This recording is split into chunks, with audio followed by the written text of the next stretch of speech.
तपाईलाई माया गर्ने मान्छेले नै तपाईबाट के पाउँछ त्यो कन्डिसन हेरेर माया गर्दैन।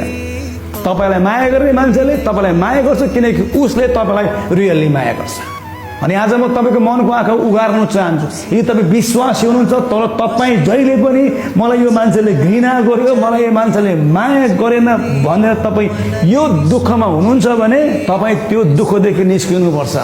तपाईलाई जतिसुकै मान्छेले घृणा गरे पनि तपाईलाई परमेश्वरले बिना कारण प्रेम गर्नुहुन्छ। यदि परमेश्वरले स्वर्गबाट हेर्नु भयो भने तपाईलाई मात्र होइन, विश्वासी जन संसारको कुनै पनि मान्छेलाई उहाँले नै प्रेम गर्ने कारण छैन।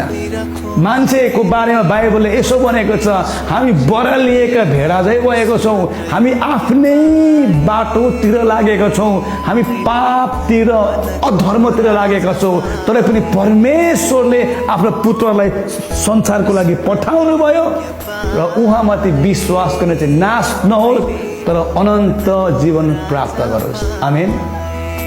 परमेश्वरसँग मान्छेलाई घृणा गर्ने प्रशस्तै कारण छ। मान्छे पवित्र जीवन जिएको छैन, मान्छेले उहाँको वचनलाई पालन गरेको छैन, मान्छेले उहाँलाई खोजेको छैन, मान्छे धार्मिकताको बाटोमा हिँडेको छैन। तरै पनि परमेश्वरले बिना कारण मान्छेलाई माया गर्नुभयो र उहाँले आफ्नो एक मात्र पुत्र यीशु ख्रीष्टलाई उद्धारको लागि संसारमा पठाइदिनु भयो। सो आज म तपाईलाई बताउन चाहन्छु विश्वासी जन, तपाईलाई परमेश्वरले औधी प्रेम गर्नुहुन्छ। होला तपाईलाई घृणा गर्ने, तपाईलाई मन नपराउने, तपाईको व्यवस्था गर्ने, तपाईलाई घाँस झै व्यवहार गर्ने, तपाईलाई मान्छे नगर्ने, तपाईको औकातको कुरा गर्ने, तेरो औकात के छ भन्ने धेरै मान्छे होला। तर आज म तपाईलाई बताउन चाहन्छु स्वर्गमा बस्नुहुने परमेश्वर पिताले तपाईलाई यतिसम्म माया गर्नुहुन्छ नि कि बाइबलले भनेको छ तपाईको बारेमा चाहिँ परमेश्वरले चाहिँ संसारभरि भएको समुद्रको बालुवाको कण भन्दा पनि ज्यादा सोच्नुहुन्छ।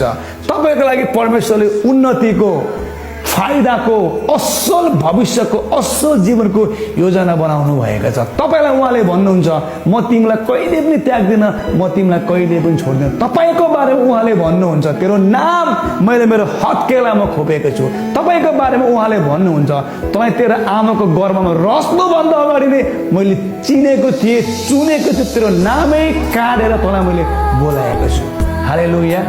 सो परमेश्वरले तपाईलाई औधी प्रेम गर्नुहुन्छ।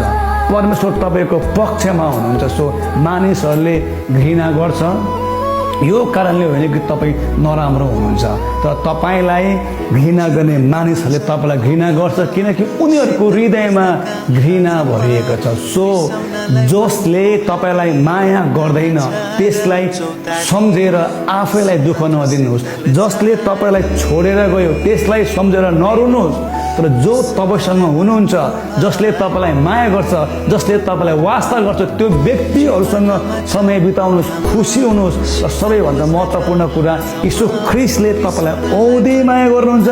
तपाईँको बारेमा उहाँले भन्नुभएको छ म तेरो घोटालो, तँलाई कुनै कुराको घटी कमी हुन दिन्न।